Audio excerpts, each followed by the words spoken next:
सभी जाप के लिए तैयार हो जाए।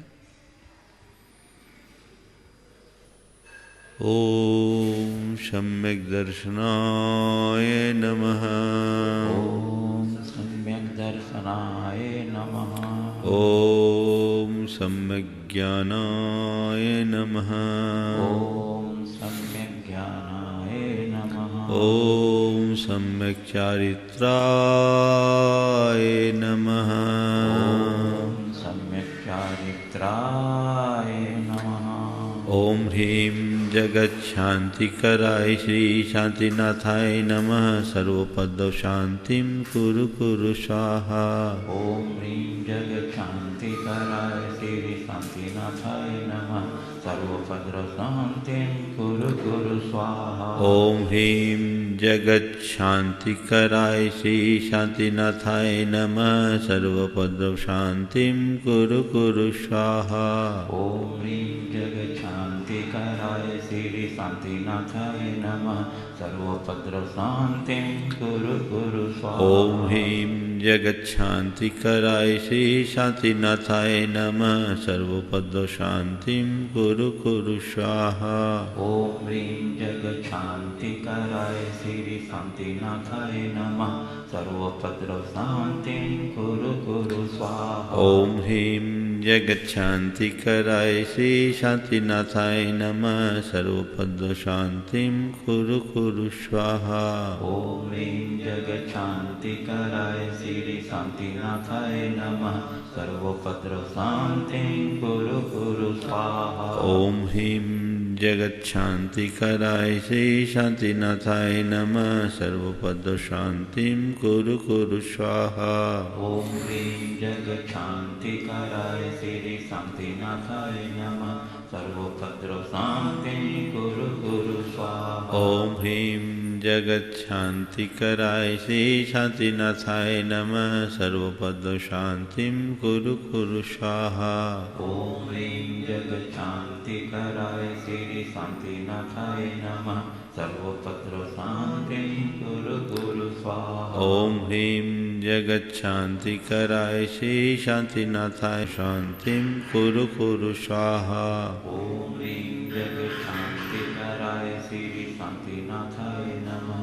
सर्वभद्र शांतिं कुरु कुरु स्वाहा। ओम ह्रीं जगच्छान्तिकराय श्री शांतिनाथाय नमः। सर्वपद शांतिं कुरु कुरु स्वाहा। ओम ह्रीं जगच्छान्तिकराय श्री शांतिनाथाय नमः। सर्वभद्र शांतिं कुरु कुरु स्वाहा। ओम ह्रीं जगच्छान्तिकराय श्री शांतिनाथाय नमः। सर्वपद शांतिं कुरु कुरु स्वाहा। ओम ह्रीं जगच्छान्तिकराय श्री शांतिनाथाय नमः। सर्वभद्र शांतिं कुरु कुरु स्वाहा। ओम ह्रीं जगच्छान्तिकराय श्री शांतिनाथाय नमः। सर्वपद शांतिं कुरु कुरु स्वाहा। ओम ह्रीं जगच्छान्तिकराय श्री शांतिनाथाय नमः। सर्वभद्र शांतिं कुरु कुरु स्वाहा। ओम ह्रीं जगच्छान्तिकराय श्री शांतिनाथाय नमः। सर्वपद शांतिं कुरु कुरु स्वाहा। ओम ह्रीं जगच्छान्तिकराय श्री शांतिनाथाय नमः। सर्वभद्र शांतिं कुरु कुरु स्वाहा। ओम ह्रीं जगच्छान्तिकराय श्री शांतिनाथाय नमः। सर्वपद शांतिं कुरु कुरु स्वाहा। ओम ह्रीं जगच्छान्तिकराय श्री शांतिनाथाय नमः। सर्वभद्र शांतिं कुरु कुरु स्वाहा। ओम ह्रीं जगच्छान्तिकराय श्री शांतिनाथाय नमः। सर्वपद शांतिं कुरु कुरु स्वाहा। ओम ह्रीं जगच्छान्तिकराय श्री शांतिनाथाय नमः। सर्वभद्र शांतिं कुरु कुरु स्वाहा। ओम ह्रीं जगच्छान्तिकराय श्री शांतिनाथाय नमः। सर्वपद शांतिं कुरु कुरु स्वाहा। ओम ह्रीं जगच्छान्तिकराय श्री शांतिनाथाय नमः। सर्वभद्र शांतिं कुरु कुरु स्वाहा। ओम ह्रीं जगच्छान्तिकराय श्री शांतिनाथाय नमः। सर्वपद शांतिं कुरु कुरु स्वाहा। ओम ह्रीं जगच्छान्तिकराय श्री शांतिनाथाय नमः। सर्वभद्र शांति कुरु कुरु स्वाहा। ओम ह्रीं जगत शांति कराय श्री शांतिनाथाय नमः सर्वपद शांतिं कुरु कुरु स्वाहा। ओम ह्रीं जगत शांति कराय श्री शांतिनाथाय नमः सर्वपद शांतिं कुरु कुरु स्वाहा। ओम ह्रीं जगत शांति कराय श्री शांतिनाथाय नमः सर्वपद शांतिं कुरु कुरु स्वाहा। ओम ह्रीं जगत शांति कराय श्री शांतिनाथाय नमः सर्वपद शांतिं कुरु कुरु स्वाहा। ओम ह्रीं जगत शांति कराय श्री शांतिनाथाय नमः सर्वपद शांतिं कुरु कुरु स्वाहा। ओम ह्रीं जगत शांति कराय श्री शांतिनाथाय नमः सर्वपद शांतिं कुरु कुरु स्वाहा। ओम ह्रीं जगत शांति कराय श्री शांतिनाथाय नमः सर्वपद शांतिं कुरु कुरु स्वाहा। ओम ह्रीं जगत शांति कराय श्री शांतिनाथाय नमः सर्वपद शांतिं कुरु कुरु स्वाहा। ओम ह्रीं जगत शांति कराय श्री शांतिनाथाय नमः सर्वपद शांतिं कुरु कुरु स्वाहा। ओम ह्रीं जगत शांति कराय श्री शांतिनाथाय नमः सर्वपद शांतिं कुरु कुरु स्वाहा। ओम ह्रीं जगत शांति कराय श्री शांतिनाथाय नमः सर्वपद शांतिं कुरु कुरु स्वाहा। ओम ह्रीं जगत शांति कराय श्री शांतिनाथाय नमः सर्वपद शांतिं कुरु कुरु स्वाहा। ओम ह्रीं जगत शांति कराय श्री शांतिनाथाय नमः सर्वपद शांतिं कुरु कुरु स्वाहा। ओम ह्रीं जगत शांति कराय श्री शांतिनाथाय नमः सर्वपद शांतिं कुरु कुरु स्वाहा। ओम ह्रीं जगत शांति कराय श्री शांतिनाथाय नमः सर्वपद शांतिं कुरु कुरु स्वाहा। ओम ह्रीं जगत शांति कराय श्री शांतिनाथाय नमः सर्वपद शांतिं कुरु कुरु स्वाहा। ओम ह्रीं जगत शांति कराय श्री शांतिनाथाय नमः सर्वपद शांतिं कुरु कुरु स्वाहा। ओम ह्रीं जगत शांति कराय श्री शांतिनाथाय नमः सर्वपद शांतिं कुरु कुरु स्वाहा। ओम ह्रीं जगत शांति कराय श्री शांतिनाथाय नमः सर्वपद शांतिं कुरु कुरु स्वाहा। ओम ह्रीं जगत शांति कराय श्री शांतिनाथाय नमः सर्वपद शांतिं कुरु कुरु स्वाहा। ओम ह्रीं जगत शांति कराय श्री शांतिनाथाय नमः सर्वपद शांतिं कुरु कुरु। जगत शांति कराय श्री शांतिनाथाय नमः सर्वपद शांतिं कुरु कुरु स्वाहा। ओम ह्रीं जगत शांति कराय श्री शांतिनाथाय नमः सर्वपद शांतिं कुरु कुरु स्वाहा। ओम ह्रीं जगत शांति कराय श्री शांतिनाथाय नमः सर्वपद शांतिं कुरु कुरु स्वाहा। ओम ह्रीं जगत शांति कराय श्री शांतिनाथाय नमः सर्वपद शांतिं कुरु कुरु स्वाहा। ओम ह्रीं जगत शांति कराय श्री शांतिनाथाय नमः सर्वपद शांतिं कुरु कुरु स्वाहा। ओम ह्रीं जगत शांति कराय श्री शांतिनाथाय नमः सर्वपद शांतिं कुरु कुरु स्वाहा। ओम ह्रीं जगत शांति कराय श्री शांतिनाथाय नमः सर्वपद शांतिं कुरु कुरु स्वाहा। ओम ह्रीं जगत शांति कराय श्री शांतिनाथाय नमः सर्वपद शांतिं कुरु कुरु स्वाहा।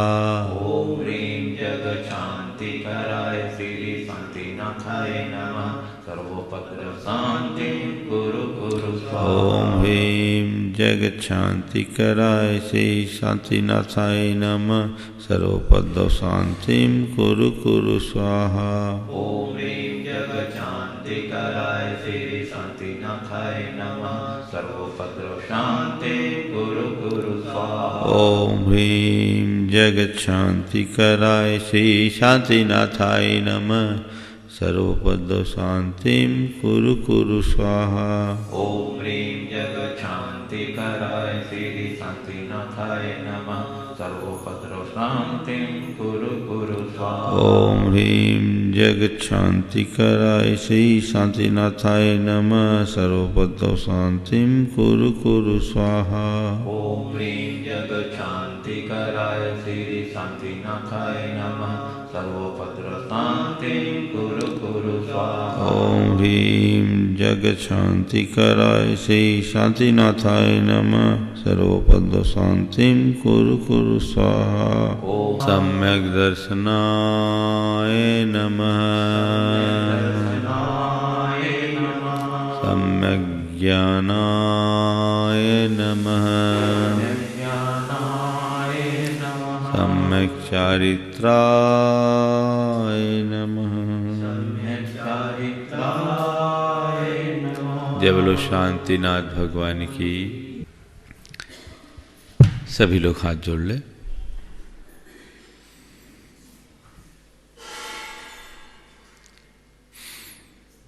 नमो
एसो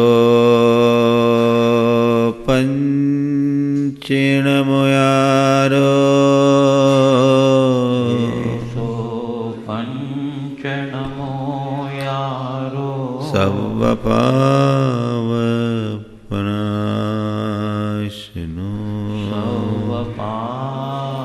सर्वपावपनाशनो मंगलालम च सवेशिं मंगलालं च सवेशिं पढ़मं होय मंगलम परमं होय मंगलम।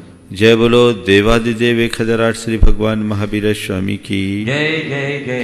अहिंसा परमो धर्म की जय जय जय। परम पूज आचार्य गुरुवर श्री विद्यासागर जी महाराज की जय जय जय। परम पूज्य 108 मुनिवर श्री प्रमाण सागर जी मुनि महाराज की जय जय जय। मुनिवर श्री अरह सागर जी महाराज की जय जय जय। नमोस्तु गुरुदेव। संयम जीवन का सुरक्षा कवच है। संयम के बल पर हम अपनी आत्म शक्तियों को उद्घाटित कर उनका वास्तविक विकास कर सकते हैं। और इसीलिए हमारी संस्कृति में संयम रखने का उपदेश दिया गया है। भगवान महावीर ने धर्म के स्वरूप को उद्घाटित करते हुए कहा कि तुम्हारा पूजा पाठ धर्म नहीं है,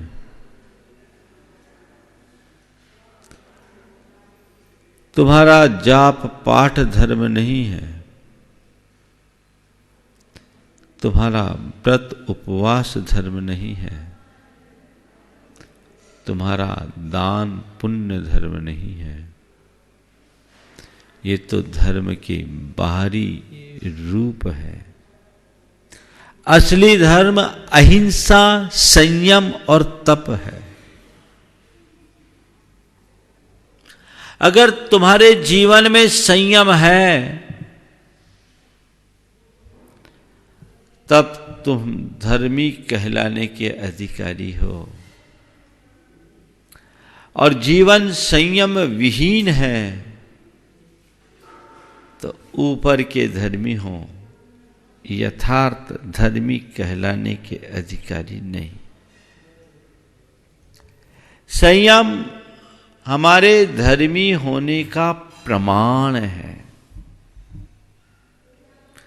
कल मैंने बात की थी 4 स्तर पर संयम रखने की।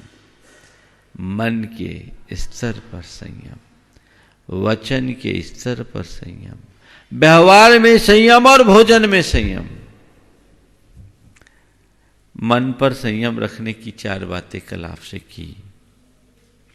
अब वाणी पे संयम। ये बात सही है कि अगर मन पर नियंत्रण हो जाए तो बाकी सब पर नियंत्रण हो जाता है। हम मन को नियंत्रित करें, वचन, व्यवहार और भोजन पर भी नियंत्रण करने के लिए मन का ही नियंत्रण जरूरी है। वचनों का नियंत्रण जीवन में अत्यंत आवश्यक है। वचनों पर संयम बहुत जरूरी है। बल्कि मन के असंयम से केवल अपना जीवन दुखी होता है। वाचिक असंयम से तो हमारा सारा व्यवहार बिगड़ता है और स्व पर सबके साथ अनर्थ घट सकता है। इसलिए वचनों पर भी संयम जरूरी है। वचनों पर संयम रखने का मतलब क्या है?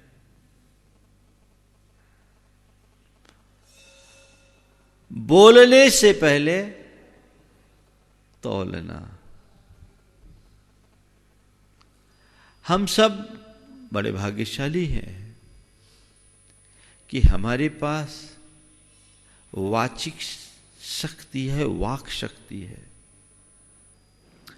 बोलने की क्षमता हमारे पास है। संसार में अनंत प्राणी ऐसे हैं जो मूक है, बोल ही नहीं सकते, और 2 इंद्री से लेकर के पशु पक्षी तक उनके पास बोलने की शक्ति है, वाक शक्ति है, पर भाषा नहीं है।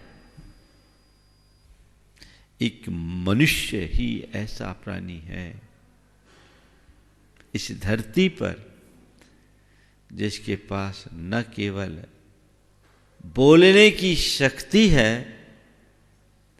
अपितु उसकी अभिव्यक्ति के लिए स्पष्ट भाषा भी है। आज हमारे पास भाषा है, बोली है, हम अपनी मनोगत बात को और भावों को किसी तक कैसे भी पहुंचा सकते हैं। थोड़ी देर के लिए कल्पना करो, यदि मेरे पास ये बोलने की शक्ति ना होती, भाषा नहीं होती, तो मेरी क्या स्थिति होती। कभी उन मनुष्यों को देखो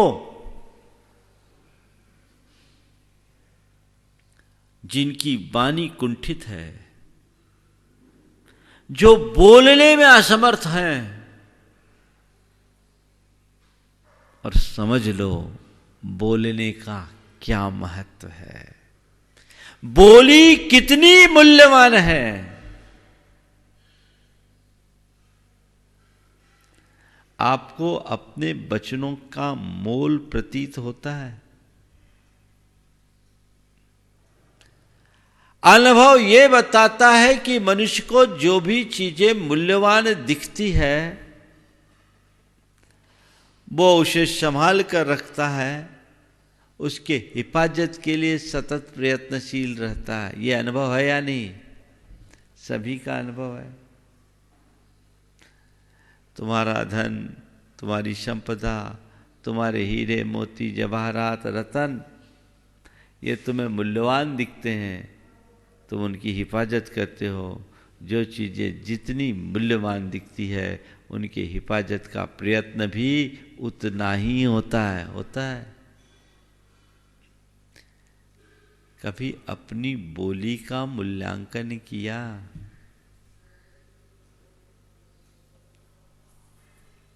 बोली का मूल्यांकन किया? कल्पना कीजिए, करोड़ों रुपया सामने पड़ा हो तुम्हारा,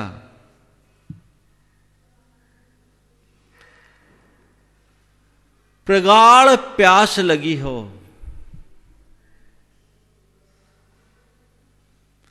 और मुंह से पानी मांगने के लिए बोल न फूटे।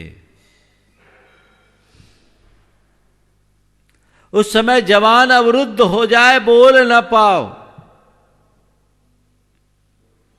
उन करोड़ों की क्या कीमत? कभी सोचा? मनुष्य के जीवन के साथ एक बड़ी विडंबना है। वह उनका मूल्यांकन करता है जिससे खो करके पाना सरल है, पर उनकी उपेक्षा कर देता है जिन्हें खोने के बाद पाना बड़ा दुर्लभ है।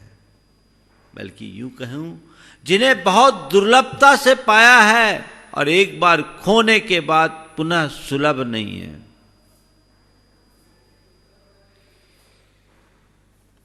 काश ये बात मनुष्य के मन में बैठे तो ज्यादा उपदेश देने की जरूरत नहीं है। बोली एक बहुत बड़ी शक्ति है, महादुर्लभ है। आज चाहे जब चाहे जिससे चाहे जो चाहे जैसा बोल लेते हो, ठीक है, तुम्हारे पास शक्ति है, बोलो, पर भैया सही बोलो, सुंदर बोलो, चाहे जो मत बोलो। अगर वचनों की कीमत है तो संभल कर बोलोगे। पहले जब टेलीफोन का जमाना था ना, तो बात करने के पैसे लगते थे, पल्स रेट थी, पर पल्स मीटर चढ़ता था। तो बात करने वाले क्या करते थे? नपे तुले शब्दों में अपनी बात सामने वाले तक पहुंचा देते थे, क्योंकि उनको पता था बोली की कीमत है। अब तो सब टॉप अप लगाए रखते, सब फ्री, तो बोलते रहो नॉन स्टॉप, अनलिमिटेड। ध्यान रखना, यहां तुम्हारा मूल्य हो या ना हो, पर तुमने ये जो बोली की शक्ति पाई है, ये बड़े मूल्य चुका कर पाई है। इसका दुरुपयोग मत करो, सदुपयोग करो। महापुरुषों के वचनों में शालीनता झलकती है, मधुरता होती है, विनम्रता दिखती है और सत्यता होती है। शालीनता, मधुरता, विनम्रता और सत्यता, ये हमारे वचनों में होनी चाहिए। वचनों के संयम का मतलब यही है।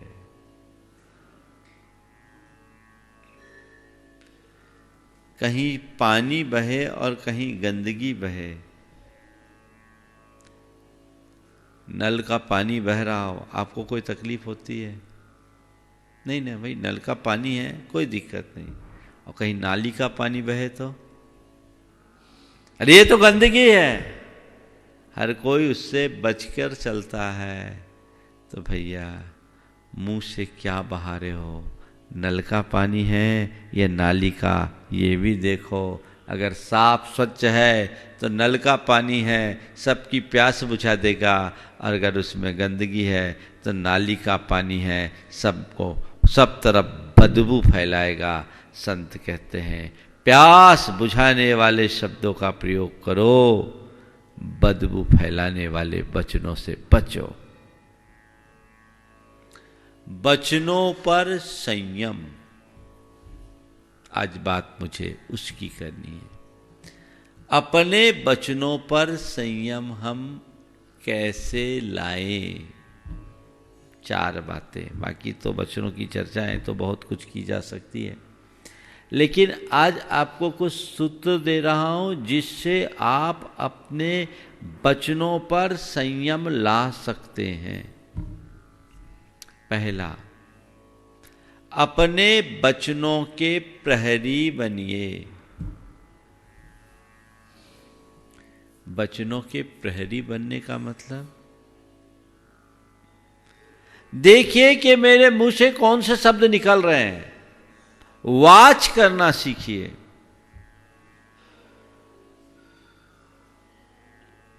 प्रहरी का काम क्या होता है? खड़ा रहता है, कोई आए तो आने दो, जाए तो जाने दो, नहीं, देखता है कौन आ रहा है कौन जा रहा है। जो वांछित होता है उसे प्रवेश देता है, जो अवांछित होता है उसे रोक देता है। प्रहरी होना चाहिए। आपका विवेक जागृत होगा तो प्रहरी होगा।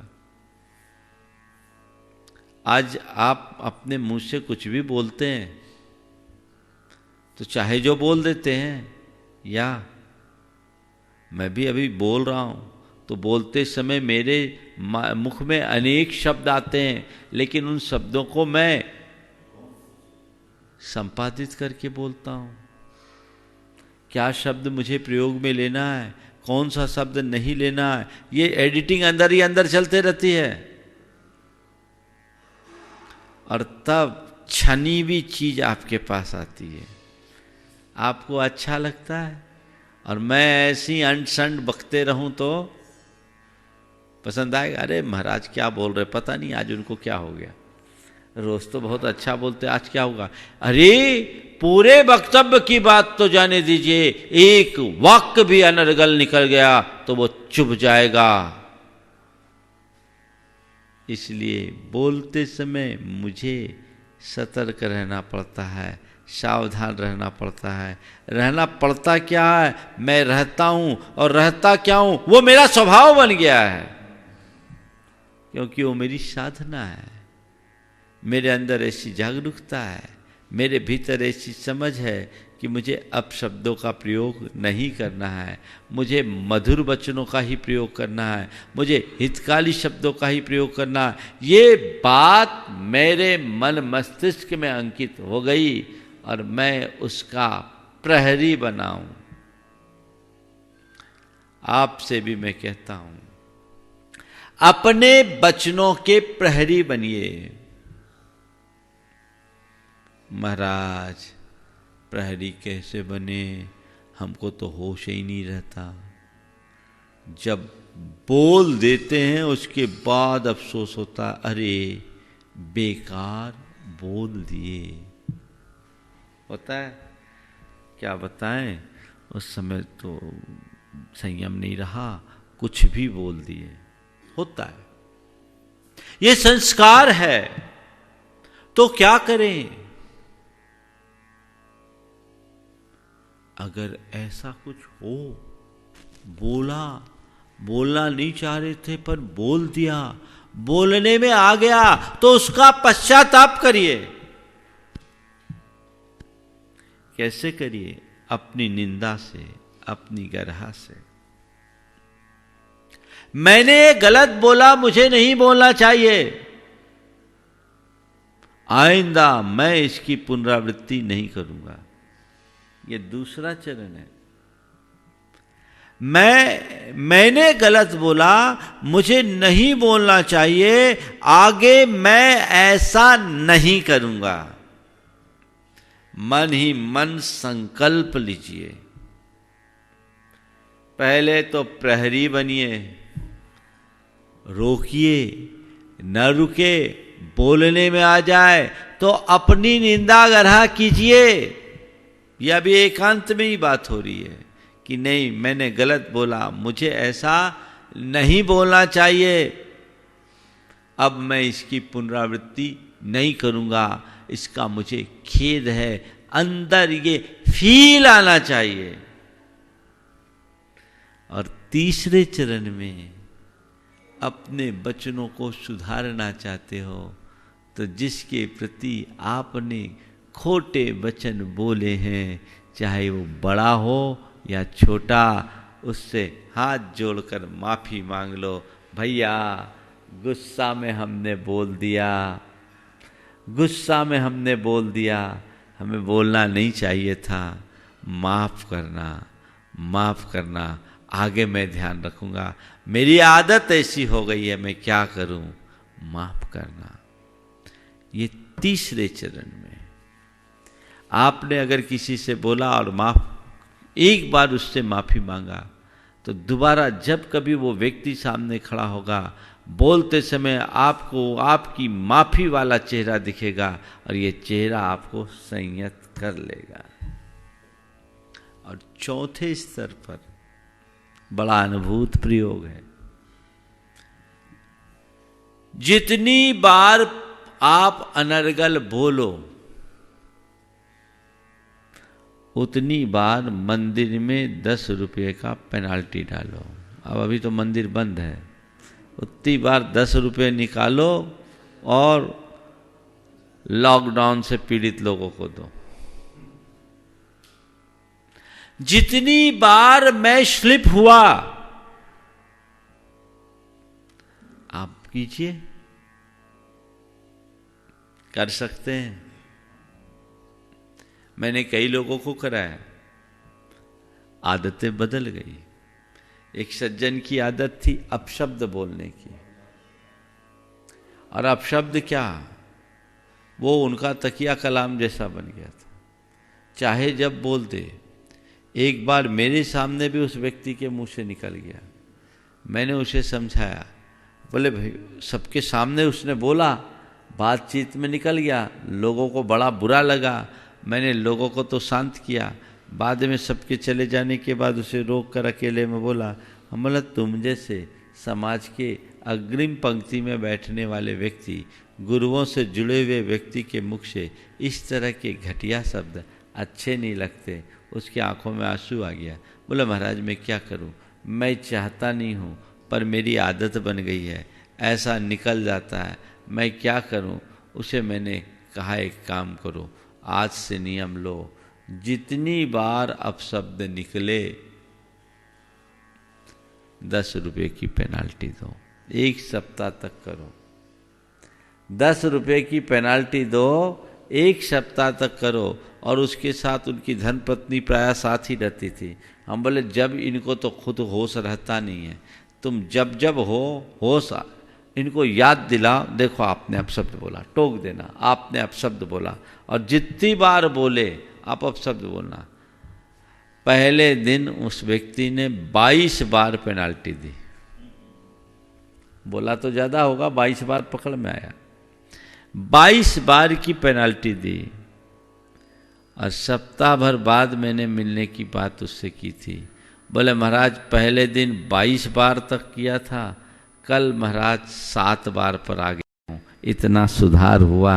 हमने कहा और एक काम करो, ये अब 10 रुपये की पेनाल्टी की जगह 100 रुपये की पेनाल्टी कर दो, इस पेनाल्टी को बढ़ा दो, 100 रुपये की पेनाल्टी कर दो। कल तक तुम्हारे साथ 7 रुपया लगा, अब आगे कितना लगेगा बताना। चौथे दिन आया, बोला महाराज खत्म कहानी, हमारे 2000 रुपये नहीं लगे और हम एक बड़ी गलती से बच गए। क्या होता है, जो कुछ भी करते हैं, प्रवृत्तियां करते हैं, एक प्रवृत्ति बुद्धिपूर्वक होती है और दूसरी अबुद्धिपूर्वक होती है। बुद्धिपूर्वक किए गए प्रवृत्ति को बुद्धिपूर्वक नियंत्रित किया जा सकता है। जो काम हम सोच समझ कर करते हैं उसे बड़ी आसानी से नियंत्रित किया जाता है, लेकिन कुछ कार्य ऐसे होते जो अबुद्धिपूर्वक होते, हो जाते और हमें पता नहीं लगता। हमें उसका आभास तब होता है जब बात गुजर चुकी होती है। ये अबुद्धिपूर्वक है। जो क्रियाएं अबुद्धिपूर्वक होती है उन क्रियाओं के प्रति हमें जागरूक होने की आवश्यकता और अपेक्षा होती है। उनके प्रति यदि हम अंदर से जागरूक हो जाएं तो उन क्रियाओं को बखूबी नियंत्रित किया जा सकता है। अबुद्धिपूर्वक होने वाली क्रिया को बुद्धिपूर्वक लाइए। भावना योग इसमें बहुत मददगार है। वचनों पर संयम लाना है। एक वाक्य बार बार दोहराइए, एक वाक्य बार बार दोहराइए। एक बहुत ज्यादा बोलता था, उसको मैंने कमांड दिया, बहुत तीखा बोलता था और ज्यादा बोलता था।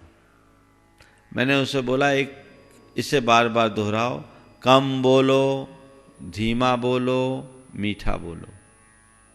कम बोलो, धीमे बोलो, मीठा बोलो। कम बोलो, धीमे बोलो, मीठा बोलो।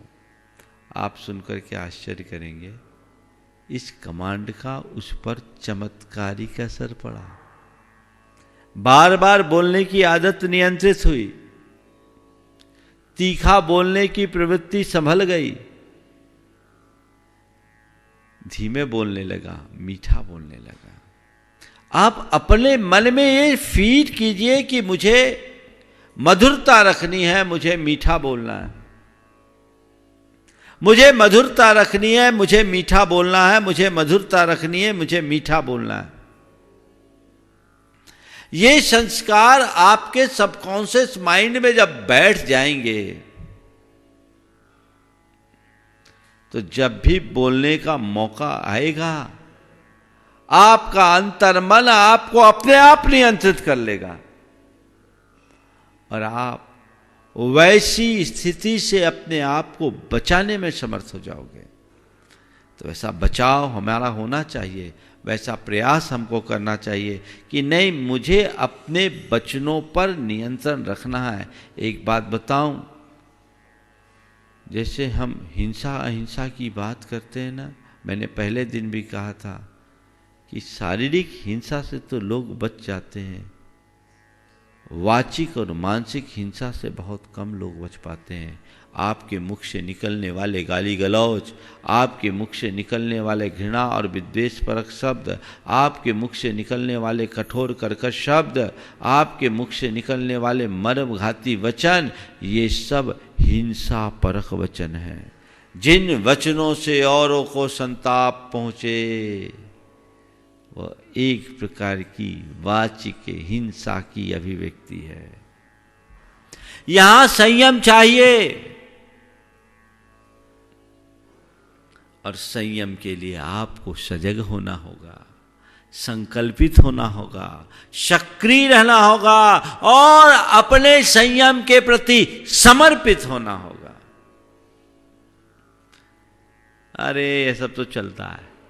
कई लोग हैं जो बड़े अनर्गल बोलते हैं, बड़ा ऊंचे स्वर में बोलते हैं, बात बात में क्रोध प्रकट होता है। उससे बोलो भैया इतनी तेज क्यों बोलते हो, तो गुस्से में मत बोलो। अजी मैं गुस्सा में थोड़ी बोलता हूँ, ये तो मेरी भाषा है। जिस आदमी ने क्रोध को अपनी भाषा बना लिया उस व्यक्ति के जीवन में कभी क्रोध से मुक्ति नहीं हो सकती। विवेक जागृत करना बहुत जरूरी है। आज घर परिवार में और जीवन व्यवहार के अन्य क्षेत्रों में जितने भी झगड़े होते हैं उसमें वचनों के असंयम का बहुत बड़ा स्थान होता है। हमने महाभारत के विषय में सुना, द्रौपदी के एक वचन अंधे के अंधे ही होते हैं ने महाभारत खड़ा कर लिया। वो महाभारत तो 18 दिन में खत्म हो गया। रोज घर परिवार में महाभारत होता है, किसके कारण? बस वचन के कारण। इसे नियंत्रित कीजिए।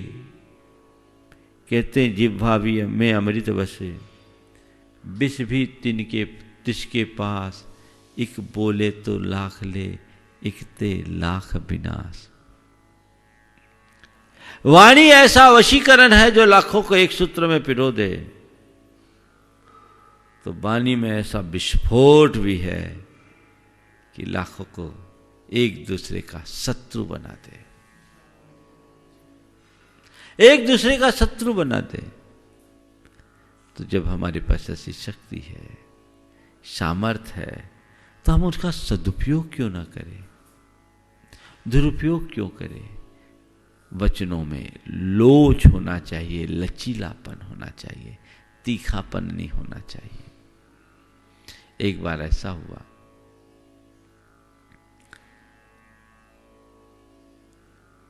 दांत और जीभ के बीच थोड़ी लड़ाई हो गई। हुआ ये कि भोजन कर दांत ने जीभ से कहा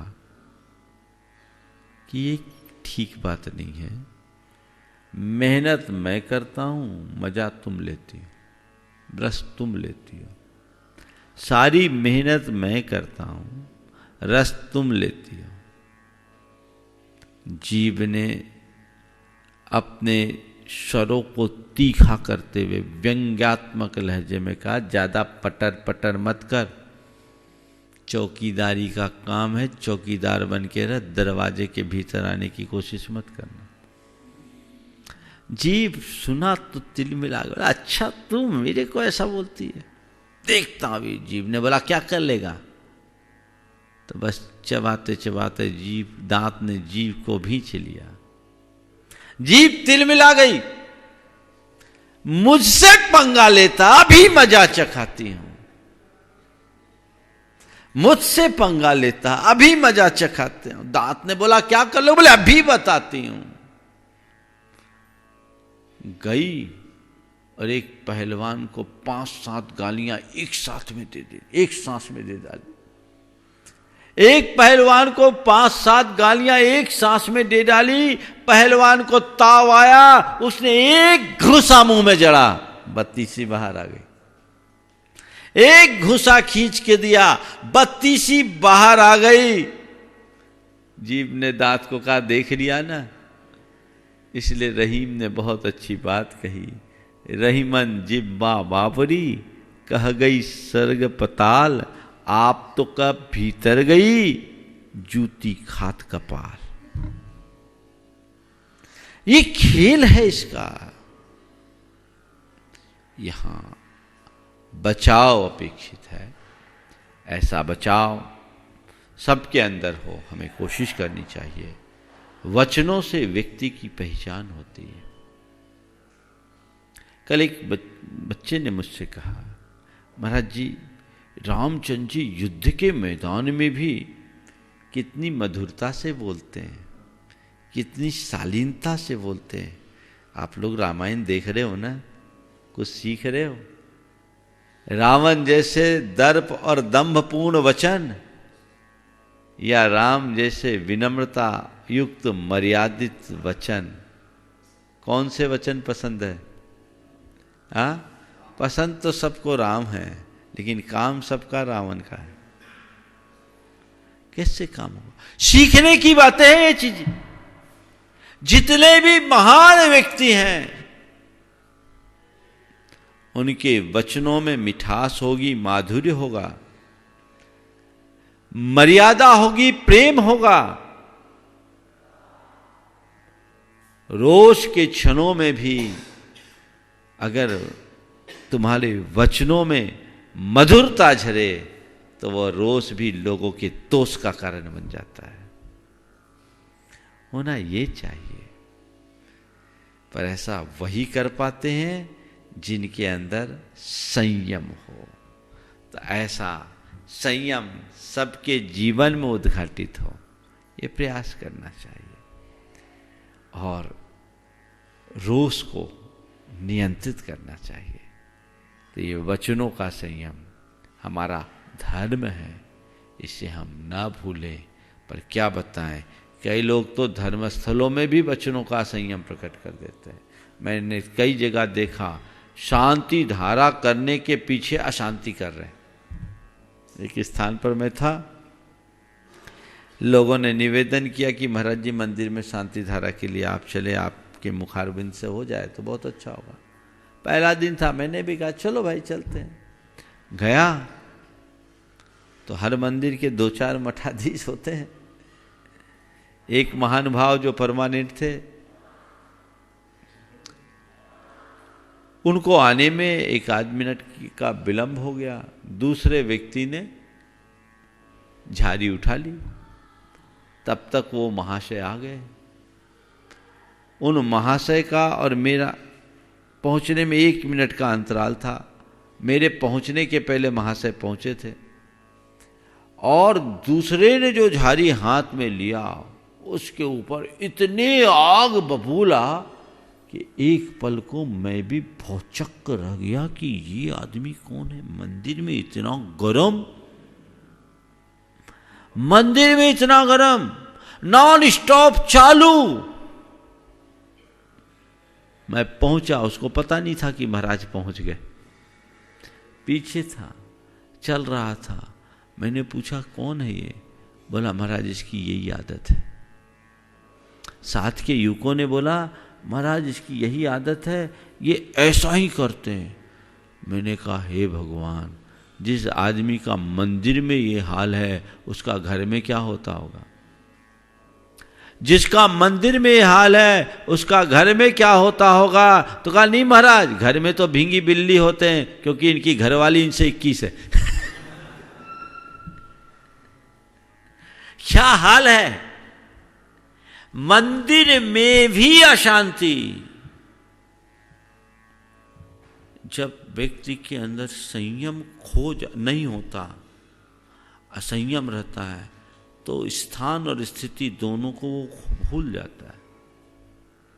मैं कहां हूं, मेरी स्थिति क्या है, सब चीजों को भूल जाता है। उसे देश काल की कोई मर्यादा नहीं रहती। इसलिए संयम रखो और अपने जीवन को मर्यादित तरीके से जीने का अभ्यास करें, तब हम अपने जीवन में कुछ सार्थक उपलब्धि घटित कर सकेंगे। मैं आप सबसे कहता हूं नियमित भावना योग कीजिए, आपको फर्क पड़ेगा। बहुत सारे लोग कह रहे हैं महाराज भावना योग भी कराओ, प्रवचन भी कराओ, जाप भी कराओ, तो क्या क्या कराए। हमारी भी तो एक सीमा है। आप लोगों के लिए भावना योग दिया हुआ है, आप नियमित कीजिए, अपने समय के अनुसार कीजिए, और उसका परिणाम अपने भीतर घटित होता हुआ महसूस कीजिए। आप लोगों की एक बड़ी कमी है, करना नहीं चाहते, पाना सब चाहते हैं। आप तो सब कुछ एक ही बार में बोल दो, आपके प्रवचन से ही सब कुछ हो जाए। ऐसा नहीं होगा, आपको करना पड़ेगा। हम जानते हैं जब आप इलाज कराते हैं किसी डॉक्टर से, तो जितनी क्रॉनिक बीमारी होती है उसका उतना लंबा इलाज होता है और उसी हिसाब के डोजेज होते हैं कि नहीं होते। तो भैया तुम्हारी ये बड़ी क्रॉनिक बीमारी 10 साल 20 साल 25 साल 50 साल 70 साल की उम्र हो गई इसी जीवन की, पिछले भावों की तो भूल जाओ। इतने सालों से बीमारी पाल रखे हो, एक झटके में चले जाए, उसका पूर्ण इलाज चाहिए, संपूर्ण चिकित्सा होनी चाहिए। समझ गए? और उसके लिए आपकी अपनी तत्परता हो, आप अपने आप को अंदर से तैयार कीजिए। आप लोगों के साथ ये होती ही बात, प्रवचन में तो बहुत मगन होकर के सुन लेते हो, उसके बाद फिर जहाँ के तहाँ करते कुछ नहीं है। तो इससे कुछ नहीं होगा। जब तक हम करना शुरू नहीं करेंगे तब तक जीवन में कुछ भी उपलब्धि घटित नहीं हो सकती। इसलिए हम सब अपने जीवन में वही संयम को उद्घाटित करें, हमारे अंदर शांति हो, सहजता हो, सरलता हो और सकारात्मक